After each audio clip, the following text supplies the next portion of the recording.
Esiet sveicināti! Latvija prezidenta geita 2023. Cīņas zirnekļu burkā turpinās.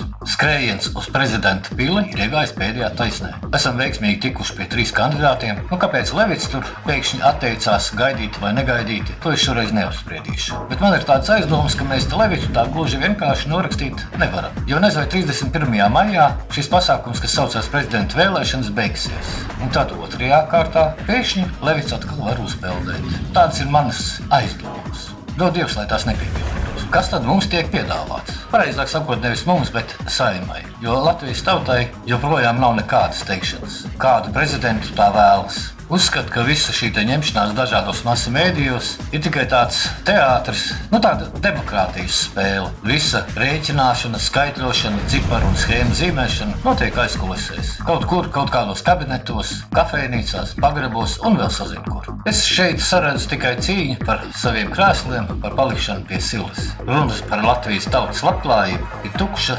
deklarācija, kā jau visus šos te gadus. Paskatieties rēķinus, paskatieties tarifus, paskatieties cenas veikalos. Kāda tautas labklājība? Tauta cīnās par izdzīvošanu, kā nu katrs var. Manā skatījumā visi šie 3 kandidāti ievēlēšanas gadījumā strādās tikai savās interesēs, savu partiju interesēs, īsāk valdošās kliķis interesēs. Par to liecina visa šī rēķināšana, šī skaitļošana un reizēm pat histēriskās bailes zaudēt savus krēslus, savu vietu. Un izbeidziet vienreiz visas šīs spēlītes un mēģināšanu iesmērēt citam savu it kā vislabāko prezidenta kandidātu. Pārāk dārgi tas mums izmaksā. Vienīgais ieguvums, varbūt jūs beidzot savā starpā tā kārtīgi saplēsīsieties. Paralēli kuluāru sarunām par atbalstu kādam no prezidenta amata kandidātiem izskan arī versijas par izmaiņām valdībā.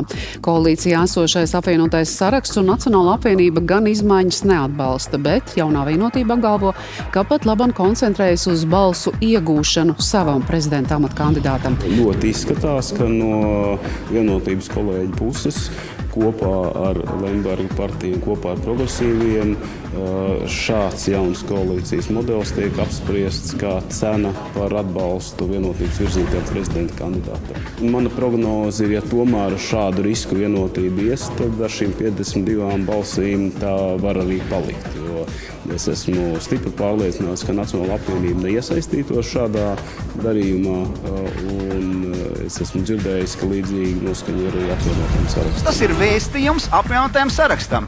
Vai nu esat kopā ar mums, vai tinaties. Un izjūgs visas šīs jūsu koalīcijas, visas jūsu schēmas, visi jūsu plāni. Domāju, ka 31. maijā mūs sagaida daudz pārsteigumu. Redzēsim, kas par ko būs pārdevies. Diemžēl jāmaksā tikai mums, tautai. Secinājums: tautas prezidents ir jāvēl tautai. Tas šoreiz viss. Sekosim notikumiem. Paldies!